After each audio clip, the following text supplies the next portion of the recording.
everyone, welcome back to my YouTube channel. So we are discussing about nuclear magnetic resonance spectroscopy. So in which our today's topic is spin splitting. Last topic में हमने cover किया था number of signals किस तरह से निकालते हैं, तो उसको जरा मैं रिकैप करा दूं अगर, तो हमने पढ़ा था कि जो नंबर ऑफ सिग्नल्स हैं वो इक्वल हैं chemically non equivalent proton. Non equivalent proton मतलब जिनका इन्वायरमेंट हमारा डिफरेंट आता है, ठीक है। अगर हमारे पास इक्विवेलेंट प्रोटॉन्स हैं मतलब सेम इन्वायरमेंट में प्रेजेंट है तो वो सिर्फ एक सिग्नल देंगे, और नॉन इक्विवेलेंट प्रोटॉन्स जो हैं मतलब जो डिफरेंट इन्वायरमेंट में प्रेजेंट होते हैं तो वहां पे नंबर ऑफ प्रोटॉन, जितने नॉन इक्विवेलेंट प्रोटॉन होंगे उतने सिग्नल्स आपके आएंगे, ठीक है। जैसे यहाँ पे हमने एग्जांपल किया था बेंजीन रिंग का, तो बेंजीन में रिंग में जो 6 आपके ये हाइड्रोजन आते हैं तो ये सबका सेम इन्वायरमेंट है, कार्बन से घिरे हैं, डबल बॉन्ड है, सबके आजू बाजू में है तो एक सिग्नल। ऐसे ही साइक्लोपेंटेन की बात करें तो वहां पे भी सारे जो ये हाइड्रोजन हैं अगर आपको दिख रहे हैं तो इनका एक ही सिग्नल आता है, ठीक है, क्योंकि इनका केमिकली सेम इन्वायरमेंट है, ये इक्विवेलेंट प्रोटॉन्स है।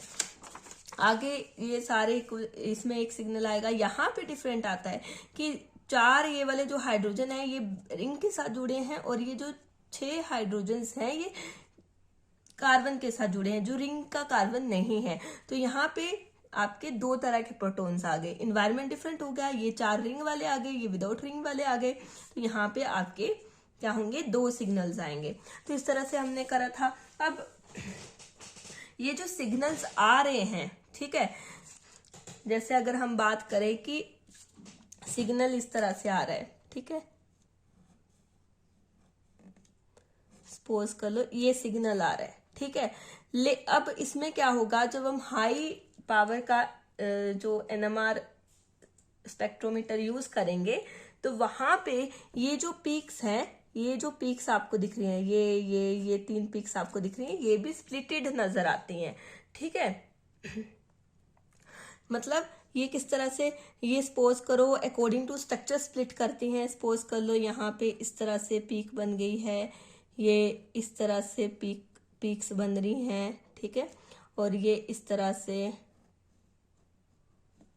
ठीक है, इस तरह से स्प्लिट होती हुई नजर आती हैं, ठीक है। अब यहाँ पे मैं बना रही हूँ तो ढंग से नहीं बनेंगे, लेकिन ग्राफ में आप देख सकते हो बुक में।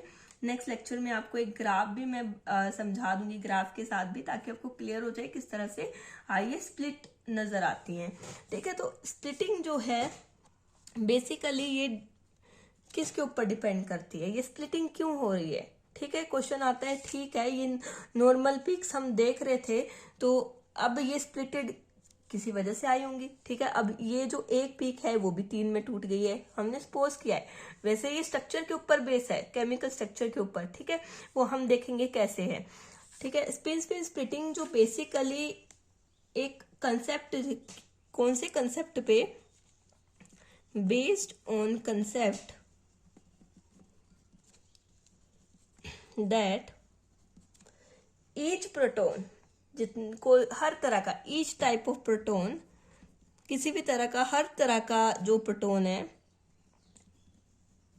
ठीक है, वो क्या करता है, एक दूसरे को सेंस करता है, ठीक है, senses the number of equivalent adjacent protons.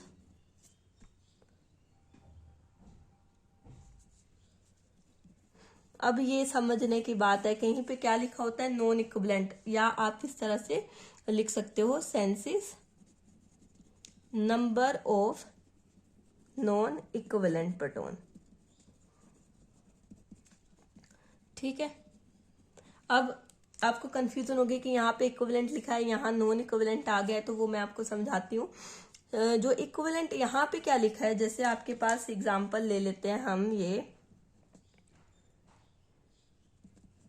इस तरह से एक एग्जांपल हमने ले लिया है, ठीक है। तो यहाँ पे जो प्रोटॉन है, मैं आपको इसको सेपरेट करके एक तरह से बता देती हूँ, ठीक है। एक हाइड्रोजन ऊपर है, एक हाइड्रोजन नीचे, और इधर आपका Cl लगा दिया हमने, एग्जाम्पल लिया है। ठीक है, अब जो ये फर्स्ट पॉइंट हमने बोला है, ये वाला फर्स्ट पॉइंट, इसको बता दोनों का एक साथ बता दूंगी ताकि आपको कोई कंपैरिजन भी सही से हो जाए। और अब देखो यहाँ पे ये एक पेयर है, ये दोनों एक जैसे हैं, ठीक है, एनवायरमेंट सेम है, एक तरफ कार्बन है एक तरफ Cl है। ये जो 3 है ये प्रोटोन एक जैसे हैं, एक तरफ कार्बन दूसरी तरफ कुछ भी नहीं, टर्मिनल। ठीक है, तो ये वाले जो प्रोटोन है वो इनको सेंस कर सकते हैं और ये वाले प्रोटोन जो है वो इनको सेंस कर सकते हैं। मतलब ये जो नॉन इक्विवेलेंट प्रोटोन है, ये दोनों कैटेगरी के आगे, नॉन इक्विवेलेंट प्रोटोन के आगे। ठीक है, तो ये नॉन इक्विवेलेंट प्रोटोन जो है, senses number of non equivalent proton, ये वाले जो हैं ये इनको सेंस कर सकते हैं। ठीक है, तीनों को, और ये जो 3 है ये इन दोनों को सेंस कर सकते हैं। ये बात तो आ गई इसकी। ठीक है, अब ऊपर क्या लिखा है, senses the number of equivalent adjacent protons. अब देखो ये क्या है, एक हम इस ग्रुप को लेके चलते हैं, मैं अलग पेन से बता देती हूँ कि ये ग्रुप है। ये क्या करता है, एडजेसेंट कार्बन पे जो इक्विवेलेंट प्रोटोन्स है, इसके एडजेसेंट पे कार्बन ये है और इसके ऊपर ये 3 हाइड्रोजन है जो एक दूसरे के इक्विवेलेंट है, सेम एनवायरनमेंट में है ये तीनों। ठीक है, तो ये वाले कार्बन के ऊपर जो हाइड्रोजन है वो एडजेसेंट कार्बन के इक्विवेलेंट प्रोटोन्स को क्या करेंगे, सेंस करेंगे। बोलने की बात सेम हो गई, करना तो इन्हीं को सेंस है। ठीक है, चाहे इनको नॉन इक्विवेलेंट बोल लो, चाहे आप इनको एडजेसेंट कार्बन के इक्विवेलेंट प्रोटोन्स बोल लो। ठीक है, तो इनको सेंस करते हैं। ठीक है, मेन कंसेप्ट ही ये है कि सेंस करते हैं। एंड इस रूल्स को जो है हम इस जो स्पेस स्प्लिटिंग को हम एक एम्पिरिकल रूल है N+1 रूल, उससे हम बता सकते हैं कि कितने उसमें स्प्लिट हुए हैं, कितने सिग्नल्स में स्प्लिट हुए हैं। ठीक है, ये एम्पिरिकल रूल है। ठीक है, कि कितने उसमें स्प्लिट हुए हैं, कितने सिग्नल्स में। अब अगर मैं एक प्रोटॉन की बात करती हूँ तो उसके पास मैग्नेटिक फील्ड होगी।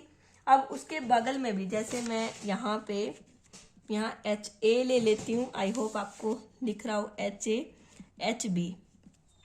अगर ये वाला प्रोटॉन है, ठीक है, ये वाला प्रोटॉन है, इसकी अपनी मैग्नेटिक फील्ड होगी, इस वाले की अपनी मैग्नेटिक फील्ड होगी।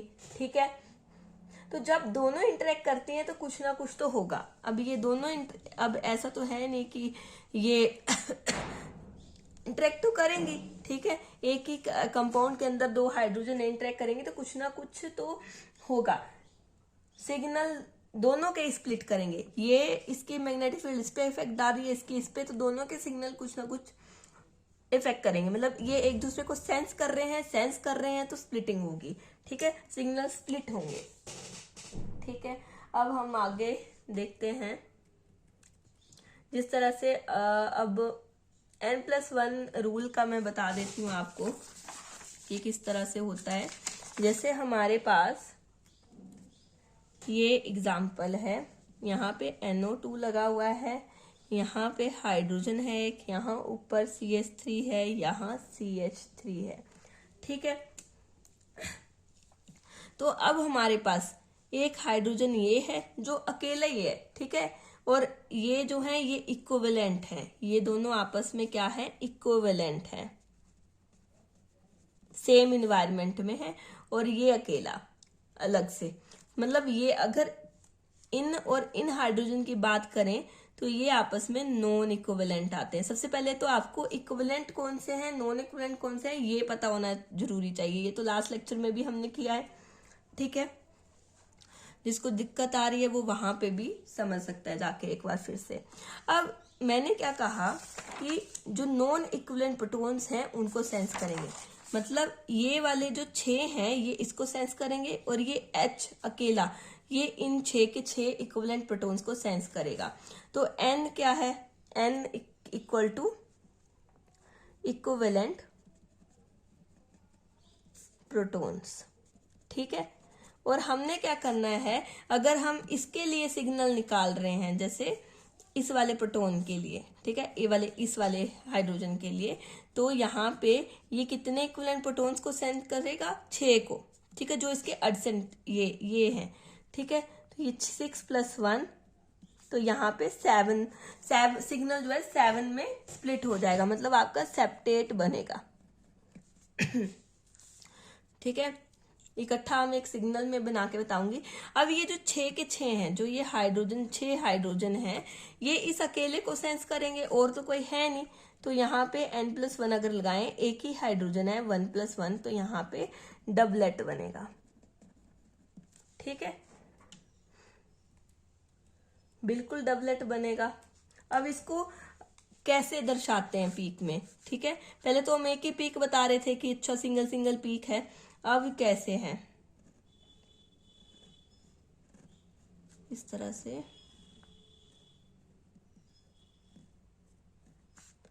ये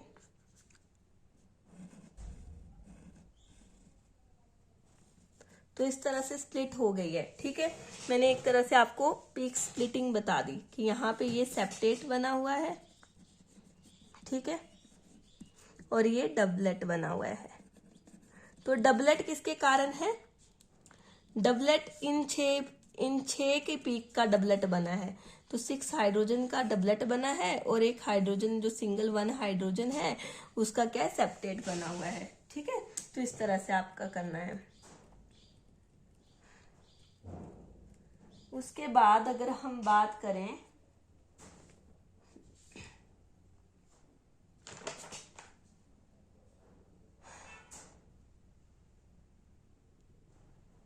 कि आगे इसमें इसी तरह से एग्जाम्पल्स हम कर सकते हैं डिफरेंट कि कुछ एक मैं आपको करवा देती हूँ। यहाँ पे इस तरह से कार्बन कार्बन, यहाँ ब्रोमीन, यहाँ एक हाइड्रोजन, यहाँ क्लोरीन है, यहाँ क्लोरीन, और यहाँ हाइड्रोजन। अब देखो, एक ये हाइड्रोजन है, एक ये हाइड्रोजन है, दोनों एक दूसरे को सेंस करेंगे। ठीक है, n+1 क्या आ जाएगा, 1+1 दैट इज 2, दोनों एक एक है तो दोनों का डबलेट आएगा। ठीक है, तो इस तरह से बनाने में दिक्कत हो सकती है। ठीक है, तो इस तरह से इनका एक दोनों का डबलेट आएगा, इस तरह से। ठीक है, ये आप कोई भी एक हाइड्रोजन का ये आ गया, एक हाइड्रोजन का ये आ गया। ठीक है, सिग्नल में तो इस तरह से स्प्लिट करते हैं। ठीक है, अब नेक्स्ट अगर हम बात करें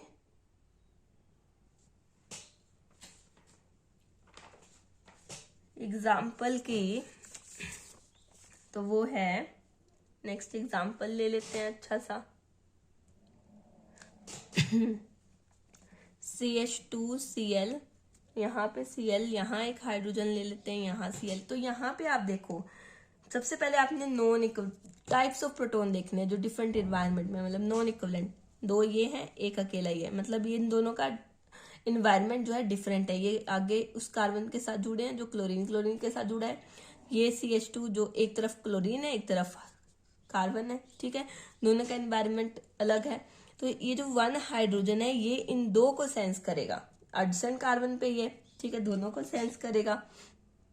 ऐसे आप कर सकते हो कि मैं आपको इसको अगर खोल के बताऊं इस तरह से, तो ये इसको भी सेंस करेगा, ये इसको भी सेंस करेगा। ठीक है, दोनों को सेंस करेगा। तो n+1 2 है, 2+1 3। ठीक है, उसके बाद ये वाला जो आपका एक हाइड्रोजन, ये जो 2 हाइड्रोजन है, 2 हाइड्रोजन जो ये आए, ये सिर्फ इस अकेले को सेंस करेंगे। ठीक है, यही अकेला बचा इनके एडजेसेंट में, तो n+1 लगाएंगे, 1+1 दैट इज 2। ठीक है, तो हम आपके पास पी क्या बन गई, इस तरह से आपकी पीक जो है वो बन रही है। ठीक है, अब आप देख सकते हो, मेन बात ये कि जब हमने ये पीक्स बनाई, ठीक है, तो इनकी इंटेंसिटीज भी आप देख सकते हो। यहाँ पे मैंने सेम इंटेंसिटीज बनाई है, यहाँ पे एक की ज्यादा है, एक 2 की बराबर है।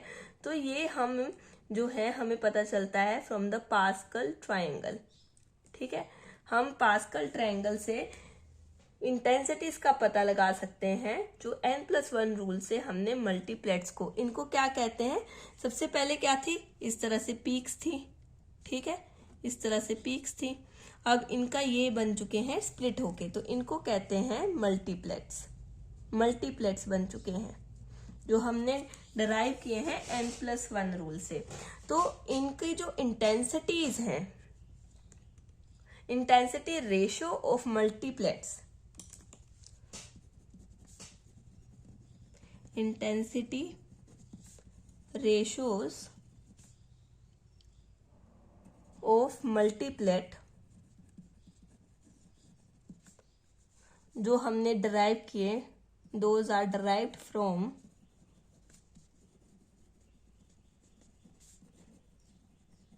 n+1 empirical rule, ठीक है,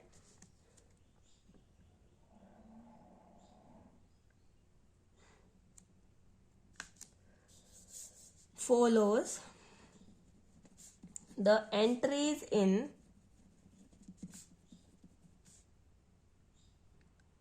पास्कल्स ट्रायंगल, ठीक है।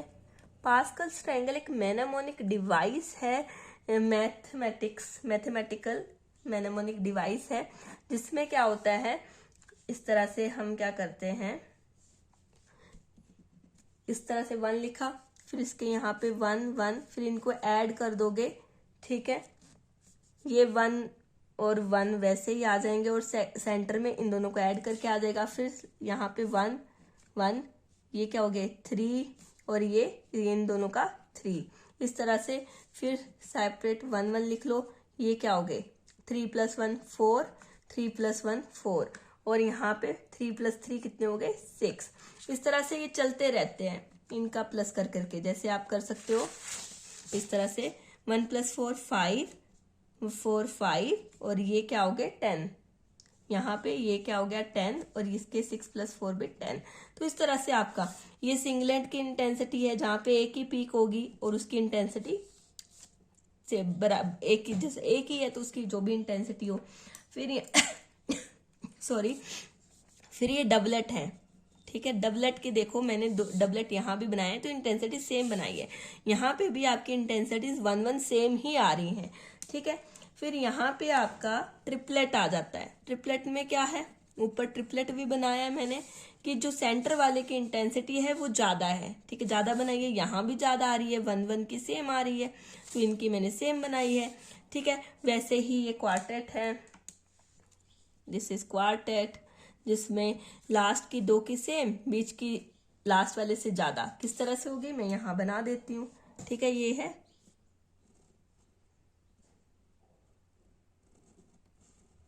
इस तरह से ये, और ये क्वार्टेट की, कि लास्ट वाली 2 की सेम, बीच वाली 2 की सेम, और बीच वाली जो है उनकी इंटेंसिटीज हाई होगी। ऐसे ही आपका क्विंटेट होता है, ये 5 वाले को क्या बोलते हैं, क्विंटेट बोलते हैं, ठीक है। इसमें लास्ट वालों की सेम, इसमें क्या बनेगी, कैसे बनेगी वो भी देखो, ये से इस तरह से, जो बीच वाली है वो सबसे हाई इंटेंसिटी की, फिर ये एंड फिर ये क्विंटेट का केस आ गया, ठीक है। इसी तरह से सेक्टेंट का केस आएगा, ये सेक्टेंट, तो वो आप उसी तरह से बना लोगे कि लास्ट वाले की सबसे कम लेकिन दोनों के बराबर, फिर उससे ज्यादा दोनों के बराबर, फिर बीच वालों की दोनों की बराबर, इस तरह से बनेगी। इनके आगे और एक साइड में लगा लो, ठीक है। तो ये थी कि इंटेंसिटीज भी हम जो मल्टीप्लेट्स की है वो हम फाइंड आउट कर सकते हैं, ठीक है, थ्रू दी पास्कल ट्रायंगल।